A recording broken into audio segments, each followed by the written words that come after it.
नमस्कार दोस्तों। पिछले 50 एक दिनों से दिल्ली के बॉर्डर्स पर जो है वो किसानों का और कुछ तथाकथित यूनियंस का, जिसमें वामपंथी यूनियंस भी शामिल हैं, उनका एक प्रोटेस्ट चल रहा है जो 3 कृषि कानून लाए गए थे उनके खिलाफ चल रहा है, जिसमें उनकी अपनी अलग अलग बातें हैं जिसको वो सामने रख रहे हैं। उसमें एक जो सबसे ज़्यादा बोला जाने वाला आर्गुमेंट है कि जो एमएसपी और एपीएमसी की मंडीज हैं उसके कारण पंजाब के किसानों की स्थिति अच्छी है, और बिहार में चूंकि एपीएमसी की मंडीज नहीं है इसलिए यहां के किसानों की स्थिति पूरे देश में खराब है। सिर्फ ये कम्युनिस्ट यूनियंस नहीं अपितु कांग्रेस पार्टी के पूर्व राष्ट्रीय अध्यक्ष राहुल गांधी जी ने भी ये ट्वीट किया, जिसे आप देख सकते हैं। राहुल गांधी जी के द्वारा ट्वीट किए गए पिक्चर को जब आप डिटेल में देखिएगा तो उसमें किसानों की आय के बारे में लिखा गया है, और जब शालीनता से आप इस पिक्चर को देखेगा तो आपको सही में पता चलेगा कि जो पंजाब के किसान हैं उनकी इनकम पूरे देश में सबसे ज्यादा है, और वहीं बिहार जहां की एपीएमसी की मंडीज नहीं है वहां के किसानों की इनकम पूरे देश में सबसे कम है। क्योंकि पंजाब के किसानों की इनकम देश में सबसे ज्यादा है और बिहार के किसानों की इनकम देश में सबसे कम है, इसलिए ये पूरा का पूरा एक प्रोपेगेंडा फैलाया जा रहा है कि ये एपीएमसी मंडीज के कारण हुआ है, इसलिए एपीएमसी मंडीज को किसी भी तरह से डाइल्यूट नहीं किया जाना चाहिए और किसी भी तरह का उसमें प्राइवेट कंपटीशन नहीं होना चाहिए, जैसा चल रहा है वैसा ही चलने देना चाहिए। लेकिन ये जो आर्गुमेंट है ये कितना झूठा है और कितना फ्रॉडुलेंट है, आज के इस वीडियो में मैं वही आपको बताने की कोशिश करूंगा, जिसमें बिहार और पंजाब दोनों राज्य के जो किसान हैं और उनके जो परिस्थितियां हैं उसके बीच तुलना हम लोग करेंगे।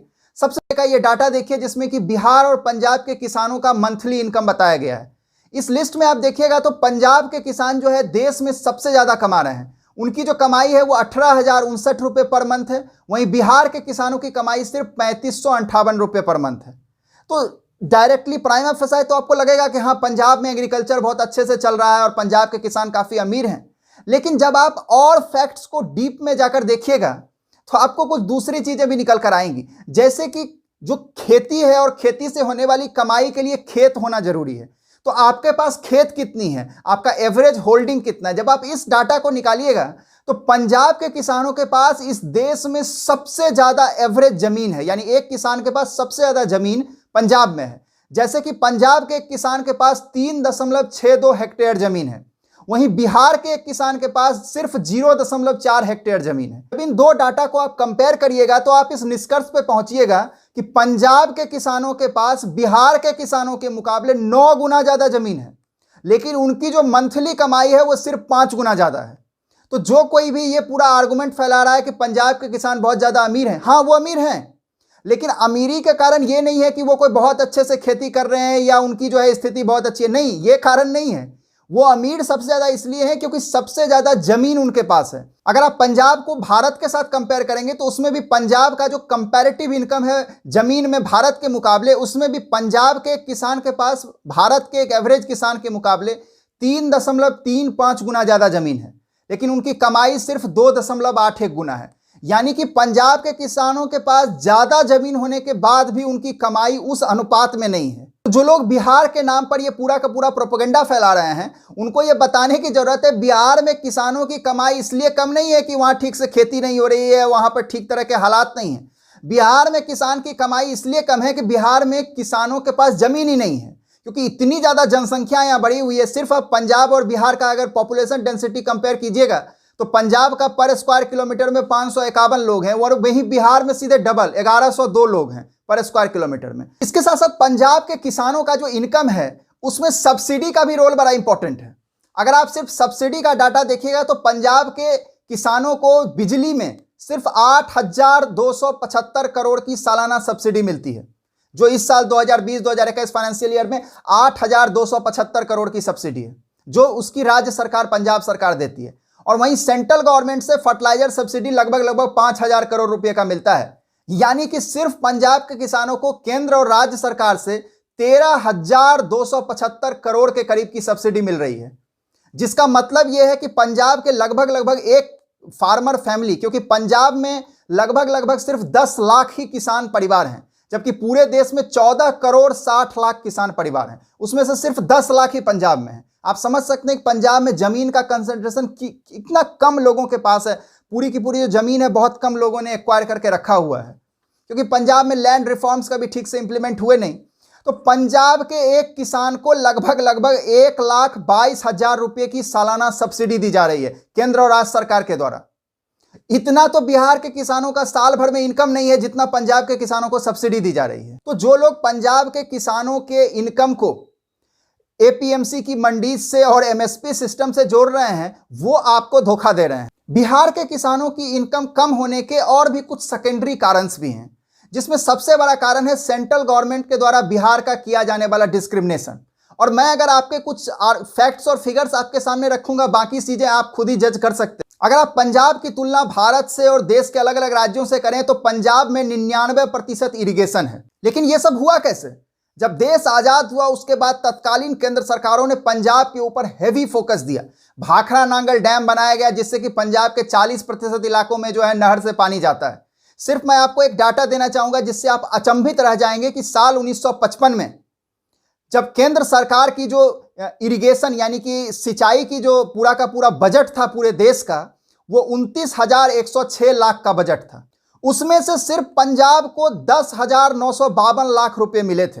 देश के टोटल सिंचाई के बजट का 37.6% हिस्सा सिर्फ पंजाब जा रहा था। और अगर आप इससे बिहार की तुलना करें तो बिहार को सिर्फ 1323 लाख रुपए मिले थे, जो लगभग 4-4.5% के करीब आता है। तो जो बिहार के साथ डिस्क्रिमिनेशन है वो वहीं से खेती के मामले में हो रहा है। जब केंद्र की सरकार जो है लगातार इरिगेशन के लिए पंजाब को पैसा दे रही थी, उस वक्त उन्होंने बिहार को पैसा दिया नहीं, जिसके कारण आज भी बिहार में इरिगेशन का नेटवर्क ठीक नहीं है। और सिर्फ ये खेती से जुड़ा हुआ नहीं था, ये डिस्क्रिमिनेशन ओवरऑल था। मैं आपको एक और डाटा 5 ईयर कमीशन प्लान्स का देना चाहूंगा और ये पूरी लिस्ट आपके सामने होगी। फर्स्ट 5 ईयर प्लान 1951 से 1956 तक जब चला, उसमें बिहार के एक व्यक्ति को 26 रुपया 98 पैसा दिया गया, लेकिन पंजाब के इस व्यक्ति को 136 रुपया दिया गया। अगर सेकेंड 5 ईयर प्लान की बात करें तो 1956 से 1961 तक बिहार के एक व्यक्ति को 41 रुपया दिया गया, तो पंजाब के एक व्यक्ति को 117 रुपया दिया गया।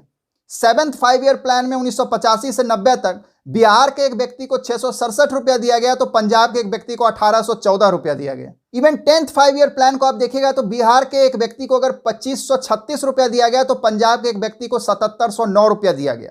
और मैं हर एक 5 ईयर प्लान की डाटा नहीं पढ़ रहा हूं, वो आपके स्क्रीन पर है, वीडियो पॉज करके पूरा डिटेल में पढ़ सकते हैं कि किस तरीके से ऐतिहासिक रूप से बिहार के साथ अन्याय किया गया। इसके साथ साथ अगर आप नदियों की बात करें तो जहां पंजाब में जो है स्नो फेड रिवर्स है, जहां सालों भर पानी आता रहता है, वहीं बिहार में रेन फेड रिवर्स है, जिसमें जो मोस्ट नॉर्थ इंडिया, क्योंकि साउथ इंडिया में तो पूरा का पूरा सूखा अक्सर आता रहता है, नॉर्थ इंडिया से जो नदी है वो सारा का सारा नदी रेनफेड है, जिसमें बरसात आता है और हर साल बाढ़ आता है। सिर्फ बाढ़ के मामले में आप देखें तो बिहार में रेगुलर हैबिट है, और अब तो ऐसा हाल होने लगा है कि उत्तर बिहार में बाढ़ आता है और दक्षिण बिहार में सूखा पड़ जाता है। लेकिन पंजाब जो है वो एक ब्लेस्ड लैंड है, क्योंकि पंजाब के जो नदियां हैं उसका जो अपर रीचेज है वो भारत के कंट्रोल में, हिमाचल, जम्मू कश्मीर, वो सारे इलाके भारत के कंट्रोल में। इसका परिणाम ये होता है कि भारत ने उसमें डैम्स, भाखड़ा नांगल और कई सारे डैम्स बनाए हुए हैं, जिससे पानी का जो डिस्चार्ज है उसको कंट्रोल किया जा सकता है। जैसे पंजाब के मामले में जो लास्ट फ्लड है, पंजाब में जो मेजर फ्लड है, 2019 में एक छोटा मोटा सा फ्लड आया था, जो मेजर फ्लड है पंजाब में 1988 में आया था। और अगर आप बिहार की बात करें तो बिहार में तो हर साल, पिछले साल भी चुनाव के समय फ्लड आया था, जिसमें कि बहुत बड़ा एरिया जो है डूबा हुआ था। ये रेगुलर फीचर है, हर साल बिहार में आता है। इसके कारण भी जो किसानों की आय है वो प्रभावित होती है, पूरा का पूरा जो फसल का एरिया है वो डूब जाता है पानी में। इतनी सारी चुनौतियों के होने के बाद भी बिहार का जो परफॉर्मेंस है वो रिसेंट टाइम्स में, स्पेशली पिछले 10-15 सालों में लगातार अब सुधरता जा रहा है। अगर बिहार में जब एपीएमसी रिफॉर्म किए गए उसके पहले की आप बात करें 1993-94 से 2004-05 तक, तो जहां भारत 6.8% के रेट से ग्रो कर रहा था, वहीं बिहार का ग्रोथ रेट सिर्फ 5.3% था। यानी एक तो बिहार का बेस कम था क्योंकि बिहार पहले से गरीब है, और उसके बाद भी वो भारत से ज्यादा स्पीड से ग्रो न कर रहा था, तो और ज्यादा डिफरेंस दोनों राज्य और ज्यादा डिफरेंस भारत और बिहार के बीच बढ़ता जा रहा था। लेकिन एक बार जब एग्रीकल्चर रिफॉर्म्स कर दिए गए, उसके बाद अगर आप एग्रीकल्चर ग्रोथ का डाटा देखें तो जहां 2005-06 से 2014-15 तक देश 3.6% का एग्रीकल्चर ग्रोथ रहा है, वहीं बिहार में ये 4.7% है। और सिर्फ पिछले 5 साल का देखें तो जहां पूरे देश में एग्रीकल्चर ग्रोथ 2% का है, वहीं बिहार में एग्रीकल्चर ग्रोथ 7% का। आज बिहार जो है वेजिटेबल के मामले में, सब्जियों के मामले में चौथा सबसे बड़ा प्रोड्यूसर स्टेट है, फलों के मामले में 8वें नंबर पर पहुंच गया है। जिस तरीके से एग्रीकल्चर रिफॉर्म होने के बाद बिहार लगातार भारत के जो एवरेज ग्रोथ है उससे आगे बढ़ गया है। लेकिन अगर आप पंजाब से इसका कंपैरिजन करेंगे तो पंजाब 1972 से 1985-86 तक जहां भारत का ग्रोथ रेट 2.3% था, तो पंजाब का ग्रोथ रेट 5.7% था। 1986-87 से 2004-5 तक भारत का ग्रोथ 2.94 था, तो पंजाब 3% था। यहां तक तो पंजाब आगे था।